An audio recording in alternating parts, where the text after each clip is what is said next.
The illusion of time, you think you have time. That's the biggest lie life ever tells you. You believe success will come after school, after marriage, after a promotion. But one day you'll wake up and realize 10 years are gone. Gone in a blink, and what do you have in your hand? Pain. Regret. Dreams you buried under comfort. I have met thousands of young people around the world. Smart, talented, but most of them lost. Not because they are lazy, but because they waste their energy on things that don't matter. They chase status, not skills. They follow trends, not truth. They wait for their right time. But the right time never comes. I was rejected from 30 jobs, laughed at for my ideas, ignored by investors. But that pain taught me something no university ever could. So today I'm not going to give you theories, I'm going to give you truth. 7 truths that took me decades to understand. 7 advices that will save you 10 years of tears, heartbreak, and failure. If you truly hear them, not just listen, but hear them, they will burn through your excuses and light up your future. Let's begin. Advice 1. Don't work hard for money. Work hard for skills. You know what the biggest mistake young people make? They work hard for money. They choose jobs that pay a little more, even if those jobs teach them absolutely nothing. They stay in places that feel safe, where the salary comes on time, but growth never does. And you ask them why, they say, it pays well. But let me tell you something that took me many painful years to learn. If you work hard only for money in your 20s, you'll end up poor in your 40s. I'm not against money. I'm a businessman. I understand what it means to earn, save, invest. But if money becomes your reason for waking up, instead of mastery, then money will also become the reason you stay stuck. Because money is temporary, skills are forever. Let me explain. When I was younger, I applied to be a waiter at KFC. 24 people applied. They hired 23. I was the only one they rejected. Later, I applied to be a police officer. 5 people applied. 4 were selected. Guess who's rejected again? Yes, me. I failed over and over. I was told I wasn't good enough, not smart enough, not good looking enough, not qualified. It hurt, but those rejections didn't kill me. They taught me. They pushed me to build something no one could take away, myself. I realized the world doesn't care how much you want to succeed. It only cares about how valuable you are, and value comes from skills. Not from your dreams, not from your intentions, from your skills. So if you're in your early 20s, listen to me. Don't choose the job that pays you more. Choose the job that teaches you more. If one job pays you $500 a month and teaches you sales, communication, public speaking, negotiation, time management, and another job pays you $1,000 a month but makes you sit in silence and push buttons like a robot, which job is more valuable? The one that pays you more money today, or the one that prepares you to earn millions tomorrow? It's obvious, but most people still choose the first one. Why? Because they want to feel rich now, even if it keeps them poor later. Here's the truth. Your 20s are not the time to get rich. Your 20s are the time to get strong, to get smart, to get skilled. This is the time to work under someone who pushes you to your limits. This is the time to say yes to tough projects, to learn how to fail, to understand how business really works, to make mistakes while the cost is still low. You think you're wasting time. You're not. You're building your foundation. And the stronger your foundation, the taller you can grow later. Let me give you an example. Imagine 2 people, both start at age 22. One spends 8 years chasing money, bouncing from job to job, looking for higher paychecks. He knows how to follow orders, but doesn't know how to lead. He knows how to work, but not how to think. At 30, he earns a decent salary, but his growth is stuck. Now the second person chooses a harder path. He works under tough bosses. He earns less, but he learns more. He stays longer in one place, absorbs knowledge, studies how the business works, builds communication skills, learns how to sell, builds discipline. At 30, he earns maybe less than the first guy, but by 35, he owns the company. He builds his own business. He's the one hiring others. including the first guy who laughed at him 10 years ago. That's the power of choosing skills over salary. Let me tell you something about money. If you don't know how to multiply it, you'll always be chasing it. And to multiply money, you need leverage. You need skills, sales skills, marketing skills, tech skills, management skills, negotiation skills, emotional intelligence, storytelling, strategy, resilience. These are not things you learn in university. These are things you learn in real life, through sweat, pain, failure, repetition. And you only learn them when you stop asking how much will they pay me, and start asking, how much can I grow here? In your 20s, forget the paycheck. Ask yourself, am I learning every week? Am I being challenged? Am I developing skills that will serve me for the next 50 years? Am I becoming someone who can create opportunities, not wait for them? If the answer is yes, then you're rich already, even if your bank account is small. Because one day, the skills you're building now will explode into success, but only if you're patient enough to build them. So here's what I suggest. From age 20 to 30, work for a small company, a startup, or even a mentor. Anywhere you can touch multiple departments, wear many hats, and see how the system works. Don't hide in a corporate machine. Don't become a cop. You're not meant to push papers. You're meant to push boundaries. You're meant to get your hands dirty. You're meant to learn sales, service, and suffering. Because that's where greatness is built. Not behind big titles, but in the trenches, where you build real experience. Now, this doesn't mean you have to suffer forever. I'm not saying stay underpaid forever. I'm saying delay the reward, so that when it comes, it's massive. Sacrifice a few years now so you don't have to sacrifice your freedom later. Money is a tool, but skill are weapons. And the more weapons you have, the more battles you can win. So if you're working only for a paycheck, start working for power. The power that comes when you know your value. Because when you build skills, you don't need to ask for a raise, you command it. You don't need to beg for jobs. You create them. And you don't need to fear the future, because you are prepared.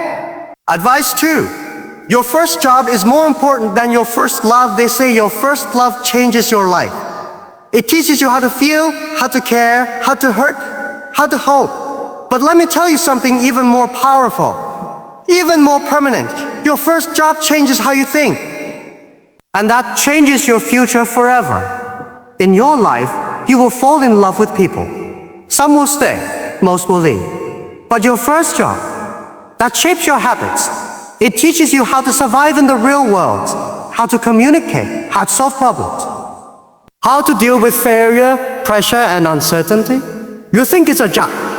No, it's your first battlefield. It's the first place where you learn to fight for something bigger than yourself. It's the first place where the world tests your ego, your emotions, your endurance. And the lessons you learn here, they don't leave you. They define you. Let me ask you this. When you got your first job, what were you excited about? The office. The office, I was like you once. When I was young, I wanted respect.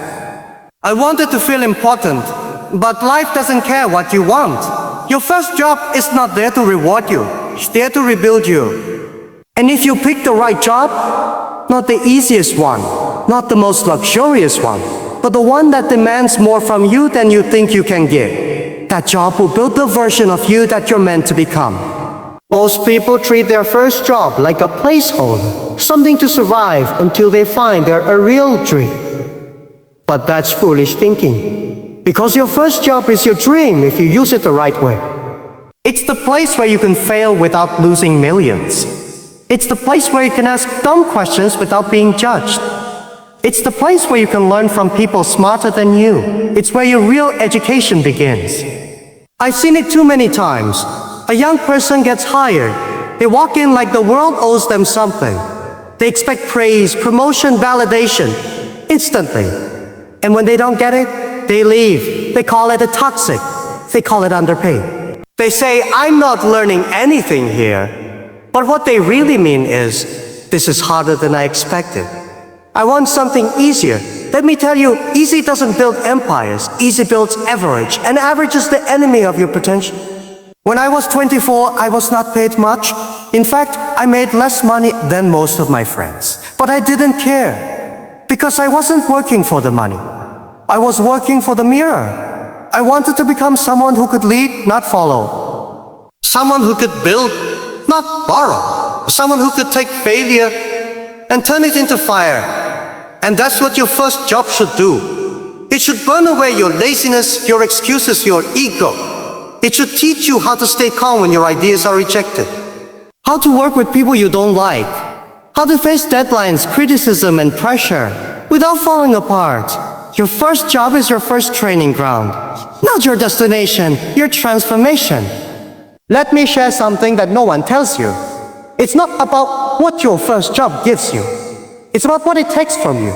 It takes your pride. It takes your comfort. It takes your illusion. And in return, it gives you clarity. It gives you strength. It gives you direction. That's a fair trade, but only if you stay long enough to let the fire refine you. Don't job hop just because things get uncomfortable. Don't run just because your boss is tough. Don't quit just because the work feels beneath you. Let me tell you something. Nothing is beneath you. Not making coffee. Not fixing printers. Not taking notes in meetings. Not staying late to help a colleague. Everything teaches you something. And the more you humble yourself to learn, the faster you rise. Now, I'm not saying stay forever. I'm saying don't leave empty. Don't leave until you've taken everything that place has to offer. Don't leave until you've outgrown the role. Don't leave just to run from discomfort, because discomfort is where growth hides. And your first job, it's where you get to meet your real self. The self that doesn't give up, the self that stays when everyone else leaves. The self that learns when others complain. So here's my advice to you.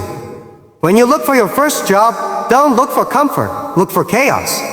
Look for the place that will stretch you, not spoil you. The place where your mistakes will be noticed, corrected, and used to make you better. Find a mentor who challenges you.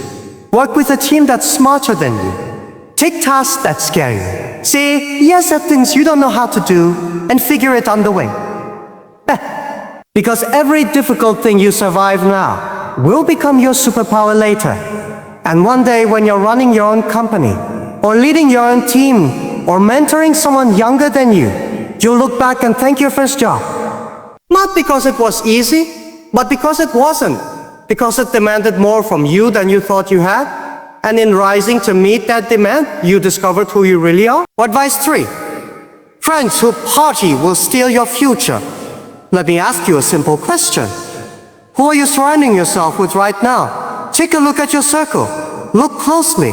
Are these the people who challenge you to grow?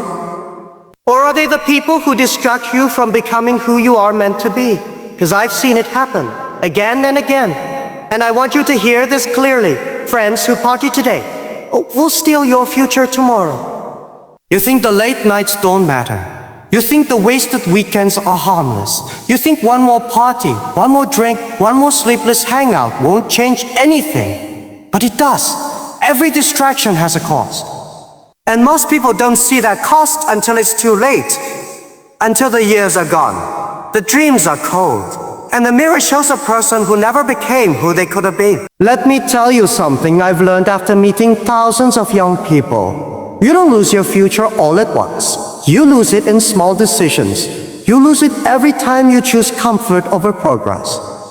Every time you say, just one night, when your goals are asking for discipline. Every time you give your time to people who don't value your future. Your friends are either your fuel or your fire. They either lift you or they drain you. They either call you higher or pull you lower. Choose wrong, and you'll spend the next decade cleaning up a mess that you never had to be in. When I started my journey, I had friends too. We all start together, laughing, dreaming, believing that life will work out. Something changed. Some of us stayed focused, others got lost. Some chose early mornings and quiet nights to read, to learn, to build. Others chose loud weekends and empty conversations. And let me tell you, the gap grows. It doesn't happen overnight, but 5 years later, the difference is clear. 10 years later, it's permanent. You see, success is not just about what you do. It's also about what you don't. It's about the parties you skip, the gossip you avoid, the friends you let go, the moments you say, no, I have work to do. I have a future to protect. And yes, it's hard, it's lonely, but it's worth it. Because 5 years from now, your party friends will still be looking for fun, while you'll be building a life that makes you feel alive every single day. Let me give you a real example. There was a young man I knew, talented, smart, driven, but he couldn't say no to his friends. Every Friday night, out drinking. Every weekend, recovery. Every Monday, starting over. He said, oh, don't worry, I'll catch up. But life doesn't wait for anyone. By the time he realized what he'd lost, the people he laughed with were gone, and the opportunities he missed, they never came back. I'm not telling you to hate your friends. I'm telling you to protect your energy. There's a difference. You don't need to cut everyone off, but you do need to recognize who adds to your life and who subtracts from it. Ask yourself, do my friends talk about dreams or only drama? Do they push me forward or keep me stuck? Do they make me feel inspired or distracted? Because whether you like it or not, you become who you spend time with. If you spend your time with people who party, you'll party too. If you surround yourself with people who build, learn, sacrifice, you'll start building too. It's contagious. That's why your circle is sacred. It's not just about who's fun. It's about who's focused. And if they're not focused, and you stay too long, their distractions will become your destruction. Let me give you one more truth. You don't need a big circle. You need a strong one. 3 friends who challenge you are better than 30 who entertain you. 1 person who believes in you when you doubt yourself is worth more than 100 party photos. Find the people who talk about goals, not gossip. Find the ones who ask, what are you building? Or what are you reading? Or how can I help you grow? These are your real people. Not the ones who only call you when they're bored. Not the ones who disappear when you say, I can't come, I have work to do. And yes, they'll call you boring. They'll say you changed. Let them. You're not here to please people who don't see your vision. You're here to become the person you promised yourself you would be. So the next time you feel pressure to go out, to waste time, to join the crowd, ask yourself, will this move me closer to my goals or further away? Because your future is not built in big leaps, it's built in daily decisions. It's built in the quiet moments when no one is watching. When you choose books over beer, sacrifice over satisfaction, discipline over distraction. That's where the winners are made, not in the spotlight, but in the shadows. Your friends may laugh at you today, but one day, they'll ask you how you did it, how you stayed strong, how you built the life they always wanted but never worked for. And your answer will be simple. I chose my future over their fun. That's the truth. And it will save you 10 years of pain, if you're brave enough to act on it. Advice 4. Pain is the best university, but only if you learn, let's be honest. Pain is not something anyone wants. We run from it. We distract ourselves with phones, parties, noise, just to avoid it. But what if I told you, pain is your best teacher, your most honest coach, the only university that never lies. But, and listen carefully, only if you learn from it. Because pain by itself does nothing. Pain can either break you or build you. It all depends on what you do after it hurts. When I started Alibaba, I heard 1,000 no. Investors laughed at me. Friends doubted me. Banks rejected me. And let me tell you, every rejection felt like a knife. I questioned myself. I questioned the idea. I questioned whether I was crazy for believing in something no one else could see. But that pain, it was a gift. It taught me how to stand when no one claps, how to believe when no one agrees, how to keep going when quitting was the easier option. No textbook teaches you that. Only life. Only pain. Pain is not the enemy. Pain is feedback. It tells you where you're weak, where you're still soft, where you haven't grown yet. You fail an exam, that's pain. You lose a job, that's pain. Someone betrays your trust, that's pain. But the question is not, why did this happen to me? The question is, what is this teaching me? Because every painful moment carries a message, a lesson, a warning, a roadmap. But most people are too busy crying to notice it. They complain, I curse life, they blame others. And in doing so, they waste the lesson. They feel the pain, but they don't learn from it. And that is the real tragedy. I failed more times than I can count. I didn't get into Harvard. 10 times I applied. I failed math. I got rejected from KFC, the only one out of 24 applicants. But those weren't just rejections. They were refinements. Not this way, Jack. Look deeper. Grow stronger. Try again, but this time wiser. That's what pain does. It sharpens your vision. It burns your ego. It humbles your heart, but only if you're paying attention. Most people want quick success. They want to get rich without risk, famous without failure, strong without struggle. But that's not how life works. If it doesn't challenge you, it won't change you. You have to go through the fire. And not just once, again and again. Because each level of your journey requires a stronger version of you.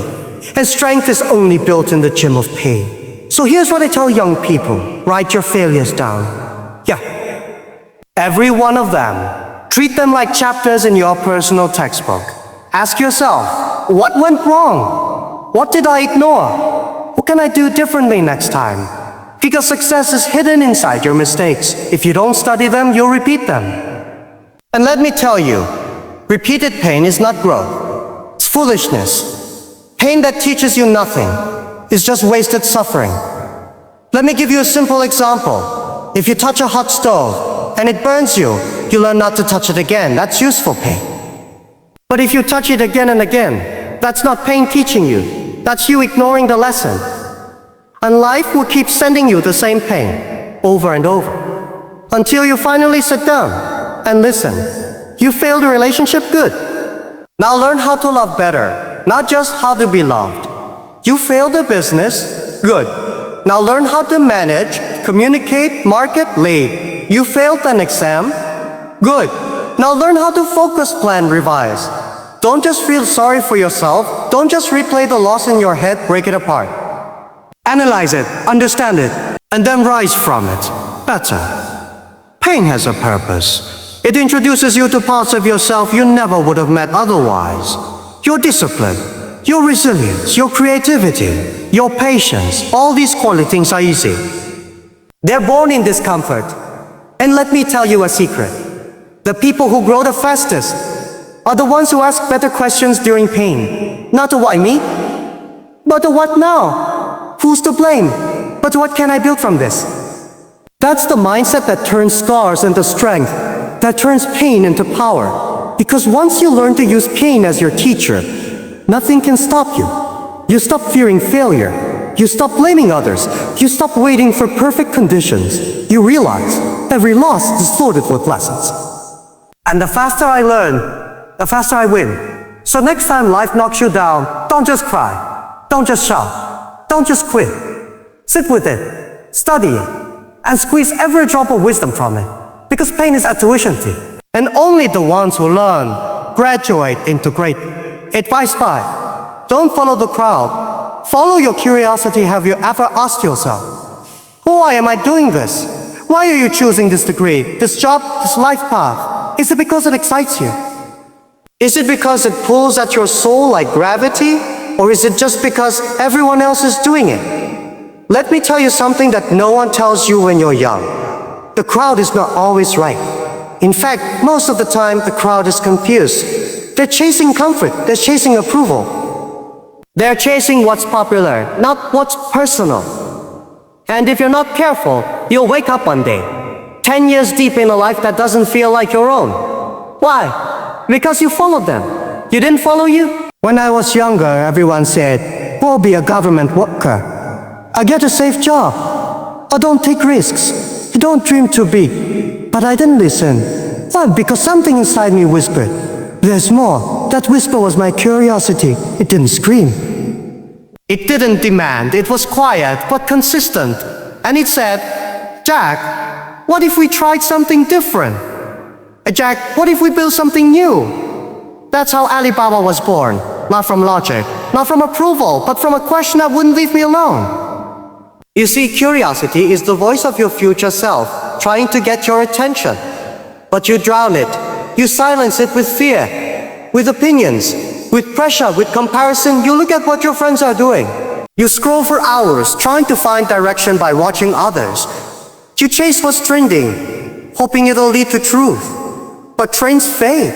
And the crowd? They're not going where you want to go. They're going where they're told to go. That's not leadership. That's not growth. That's just survival. If you want to build something extraordinary, you have to be willing to do something unpopular. You have to walk alone sometimes. You have to be misunderstood. You have to say, I know none of you see it, but I feel it. That's what makes visionaries different. They don't copy, they create. Most people will never know who they really are because they're too busy being everyone else. They pick careers based on money. They pick majors based on pressure. They live lives based on fear. And when life gets hard, they blame life. But it wasn't life that failed them. It was the lack of listening to their own inner voice. Let me ask you something personal. What are you curious about? Not what makes money. Not what gets likes. Not what your parents want. What makes you lean forward when you hear it? What topic makes time disappear when you study it? What problem would you still care about, even if no one gave you a prize for solving it? That's your curiosity. That's your compass. That's the seed of something only you can build. The world doesn't need more copies. It needs creators. It needs builders. Dreamers with the courage to say, I don't want to fit in. I want to stand out. But that starts with trusting your curiosity, even when it makes no sense to others. You know what's funny? Most of the great companies you admire today, they were laughed at when they began. Airbnb, who would pay to sleep on a stranger's couch? Uber, who would get in a random car with a stranger? Alibaba? China will never buy things online. They all sounded crazy until they weren't, because the founders didn't follow the crowd. They followed the question, they followed the possibility. They followed the spark no one else could see. That spark was curiosity. Now I'm not saying curiosity is easy. It isn't. It will isolate you. People will doubt you. You will doubt yourself. You'll try something new, and it might fail. You'll take a path that has no map, no milestones, no guarantees, but that's the point. Because the greatest things in life aren't found where everyone's looking. They're found where no one's looking. And your curiosity, it's your invitation to go there. You have to trust it. Even when it scares you, even when it makes you feel like a fool. Because eventually, the crowd will follow you. They always do. The world resists change until it works. Then they call you a genius. But first they call you crazy. So here's my advice to you. Stop asking what's safe. Start asking what's true. Don't follow the crowd just because it's crowd. Follow the pull inside you. The one that says, maybe I can build something different. Maybe I can ask better questions. Maybe I was meant for more than this, because you were. And the only way to find that temor is to stop looking at everyone else's path and start carving your own. Advice 6, build relationships before you need them. Let me tell you a secret that most people learn too late. Opportunities don't come from resumes. They come from relationships. Your degree matters. Your skills matter. Your experience matters. But if no one knows you, if no one trusts you, if no one thinks of you when an opportunity appears, then all your talent will sit in the dark, invisible, forgotten, unused. You think the job market is fair? You think the best person always gets the position? Let me tell you the truth. In this world, the most visible wins, the most trusted wins, the most connected wins. And if you wait to build relationships until you need a job, until your business is failing, until your dreams are drowning, it's already too late. You see, people don't help strangers. People help people they remember. People help people they've seen give first. People help people who cared long before they asked for anything. That's the art. That's the magic. That's what no school teaches you. Let me give you an example. Years ago, when I was building Alibaba, I didn't have money. I didn't have resources. I didn't have investors.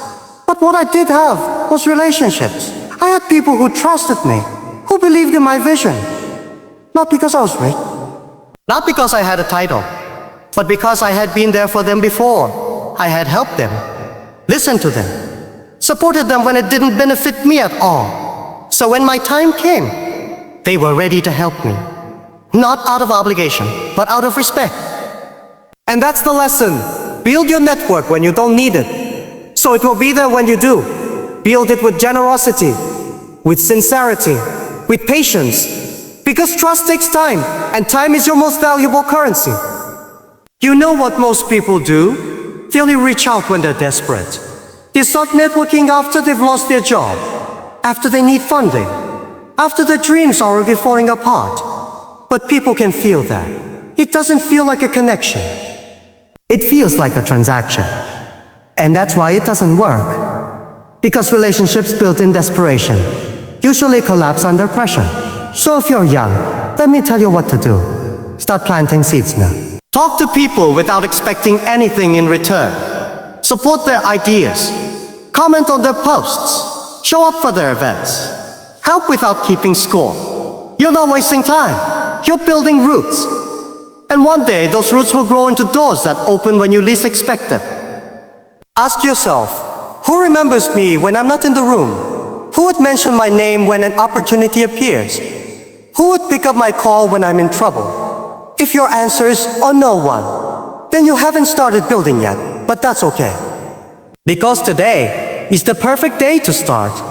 Let me give you a truth you won't hear on social media. Your talent is not enough. Yes, you need to be good. Yes, you need to work hard. Yes, you need to grow. But talent without trust is like a car with no fuel.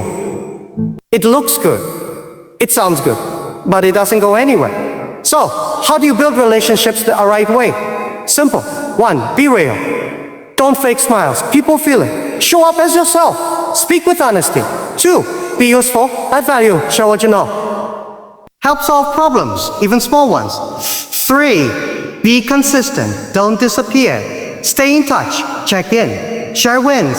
Celebrate theirs. 4. Be present. Put down your phone. Look them in the eye. Listen when they speak. 5. Be patient. Some connections take months, others years. But when they bloom, they're worth it. I know this sounds simple, but most people won't do it. Why? Because they're too busy chasing success to invest in people. But here's what you learn the hard way. People are the path to success, not that. The right conversation can change your career. The right friendship can change your mindset. The right mentor can change your life. But you'll only find those people if you start giving before you start needing. Because when you give, you plant trust. You plant memories. You plant respect. And one day, that tiny act of kindness you gave will return as a wave of support you never expected. So the next time you scroll through your feed, don't just look for entertainment. Look for connection. The next time you meet someone new, don't think, what can I get? Think, what can I give? Because one day, when life gets hard, and it will, you'll need people in your corner. And they won't show up because you had them long before you needed them. That's the power of building before begging. That's the difference between being surrounded and being supported. And that, my friend, is the secret to lasting success. Advice 7. Never complain. Adapt, adjust. Advance, let me tell you something the world will never admit. Nobody cares about your complaints. You can cry, you can shout. You can scream at the sky, blame the system, blame the country, blame your luck, and nothing will change. Nothing. Because complaints might get you sympathy, but they will never get you success. I've heard it all. It's too hard. The economy's broken.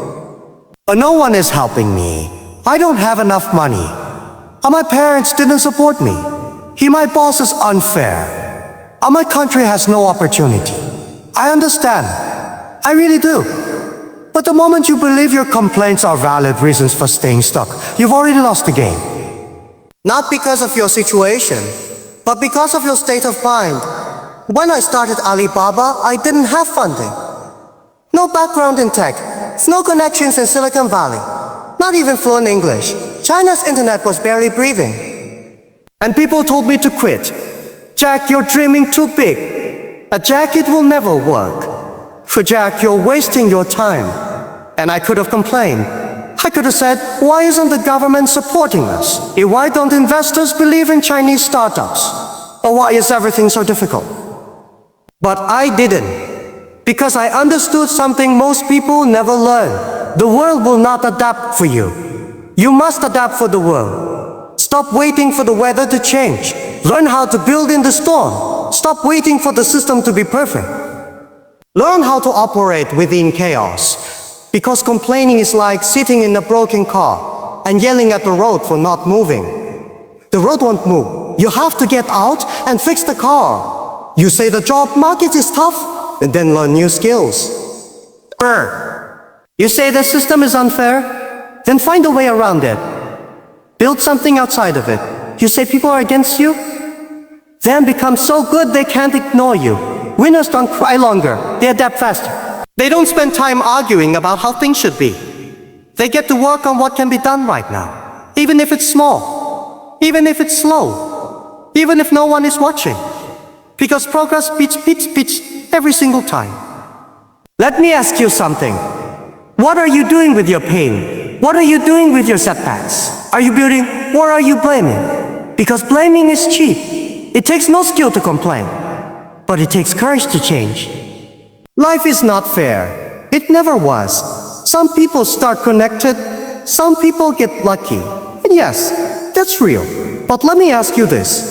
Are you going to spend your life resenting them or rebuilding yourself? Because I promise you, no one succeeds just because they complain the loudest. They succeed because they adjust faster. Let me break it down. When life changes, and it will change with it, learn the new tools, understand the new role. Study the new terrain, adjust.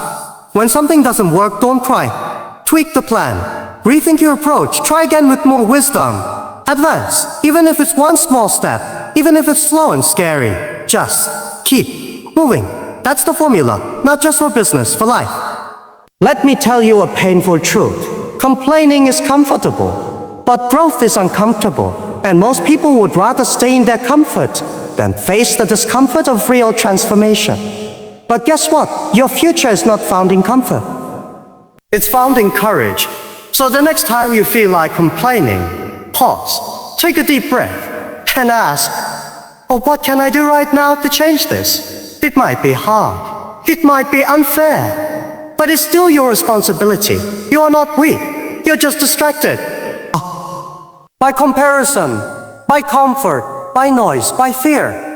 But deep inside you is the version of yourself you were born to become. And that version doesn't complain. That version creates. That version solves. That version endures. You know what complaining does? It trains your brain to believe you're powerless. But you're not. You have time. You have choices. You have ideas. You have potential. Use it. Don't be the person who spends 10 years blaming everything and ends up with nothing. Be the one who faced it, fought it, and figured it out. No shortcuts. No excuses. No complaints. Just relentless forward movement. So let the world be unfair. Let it be noisy. Let it be chaotic.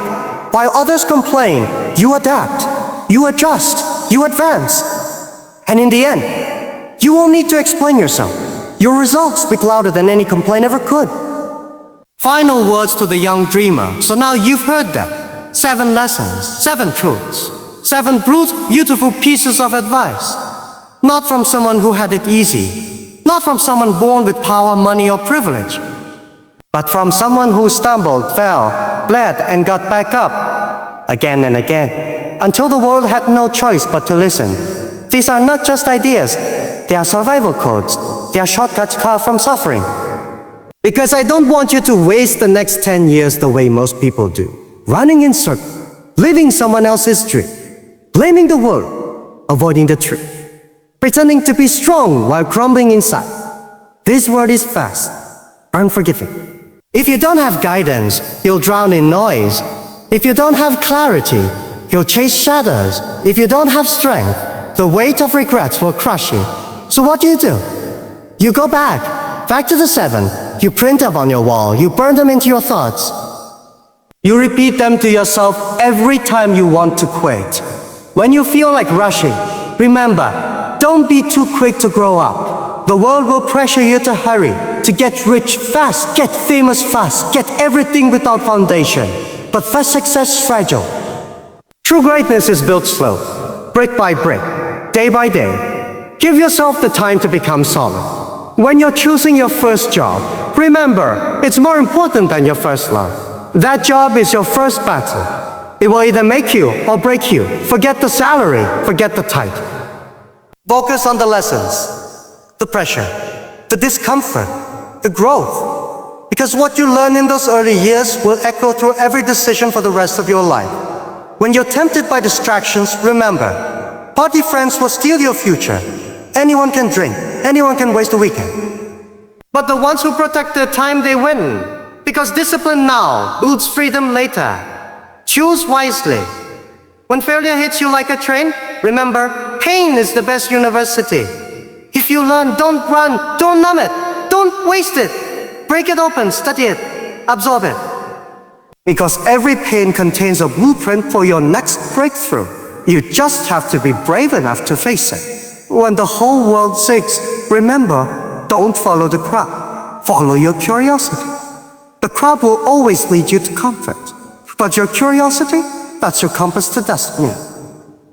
It knows something the world doesn't. Yeah. And if you follow it, even when it's lonely, even when it's confusing, it will take you somewhere original, somewhere only you can go, when things are going well, or even when they're falling apart. Remember, build relationships before you need them.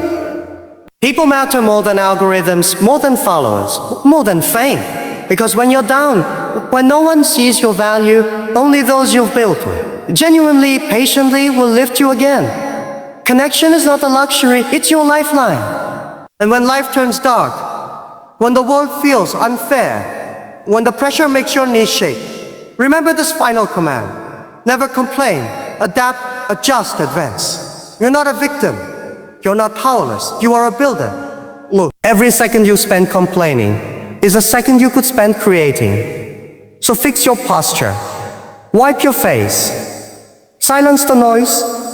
And move forward. Always forward. Because here's the truth. No one will come to save you. Not your parents, not the government, not even your degree.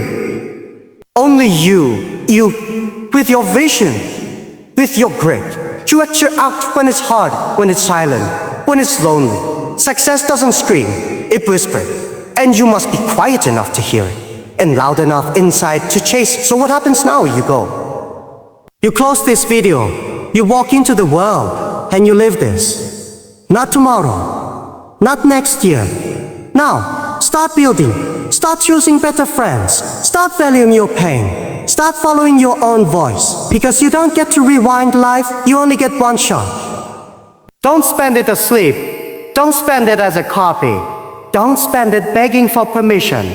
Stand up, take the lessons, and lead. Because the future belongs not to the fastest, not to the richest, but to the most focused, the most disciplined, the most faithful to their own path, and that person. That can be you, if you're ready to listen and ready to begin right now.